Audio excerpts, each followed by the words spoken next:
قیام قیامت تک کے لیے۔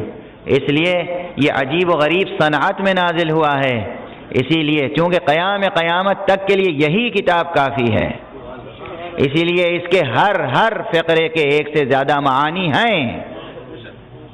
میں مثال عرض کر دوں، نماز پڑھتے ہیں آپ روزانہ، سورہ الحمد کی تلاوت کرتے ہیں آپ، سورہ الحمد شروع ہوتا ہے الحمدللہ رب العالمین۔ آج کا کوئی بھی ترجمہ کرنے والا کیا ترجمہ کرتا ہے؟ عالمین سے کیا مراد ہے؟ یعنی اللہ تمام دنیاؤں کا پروردگار ہے، اللہ تمام عالموں کا پروردگار ہے۔ ذہن جاتا ہے اللہ تمام جہانوں کا پروردگار ہے۔ جب آج 20ویں صدی اور 21ویں صدی میں ایک سے زیادہ جہانوں کا ہمیں پتہ چلا تو ہم نے یہ ترجمہ کیا کہ اللہ تمام جہانوں کا پروردگار ہے، یعنی اللہ تمام ستاروں، تمام سیاروں، تمام کائناتوں کا پروردگار ہے۔ اس کاسماس کا بھی وہی پروردگار ہے۔ اس کے علاوہ اگر کہیں کوئی اور گیلیکسی ہے، کہیں اور کوئی چیز ہے وجود رکھتی ہے، جو کچھ بھی بنا میں ہستی موجود ہے، سب کا رب وہی پروردگار ہے۔ لیکن وہ عرب جو اس کا مخاطب اول تھا، جس کے سامنے سب سے پہلے نبی کریم صلی اللہ علیہ وآلہ وسلم نے سورہ حمد کی تلاوت کی، قرآن مجید کی تلاوت کی، وہ عرب عالمین کے کیا معنی سمجھتا تھا؟ وہ تو اس پورے کرۂ ارض سے بھی واقف نہیں تھا، اسے امریکہ کی خبر نہیں تھی، اسے یورپ کی پوری خبر نہیں تھی، اسے ایشیا کی پوری خبر نہیں تھی، اسے جاپان کی خبر نہیں تھی، اسے اس وقت آسٹریلیا کی خبر نہیں تھی۔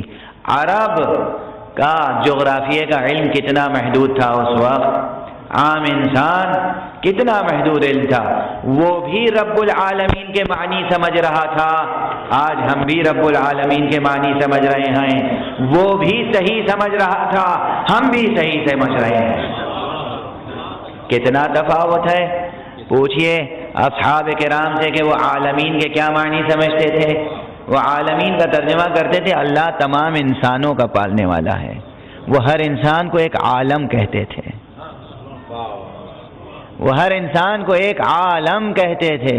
اور یہ بات کل بھی بڑی معنی خیز تھی، آج بھی بڑی معنی خیز ہے۔ ہر انسان ایک عالم ہے، ہر انسان اپنے وجود میں کائنات اکبر ہے، اور اس کو بھی سب سے پہلے بڑی تفصیل کے ساتھ اس انسان کامل نے بتایا کہ جس انسان کامل کی تربیت محمد عربی نے فرمائی تھی،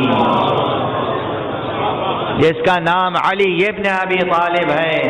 انہوں نے فرمایا اتزعم انک جرم صغیر وفیک انطوی العالم الاکبر، کیا تو اپنے کو ایک حقیر سا جرثومہ سمجھتا ہے، ایک حقیر سا مادی وجود سمجھتا ہے، ایک چھوٹا سا نادیدہ سا؟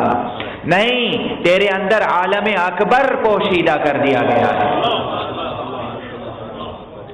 تیرے اندر عالم اکبر پوشیدہ۔ یہ انسان عالمین کا مصداق ہے، لیکن صرف انسان ہی عالمین کا مصداق نہیں ہے۔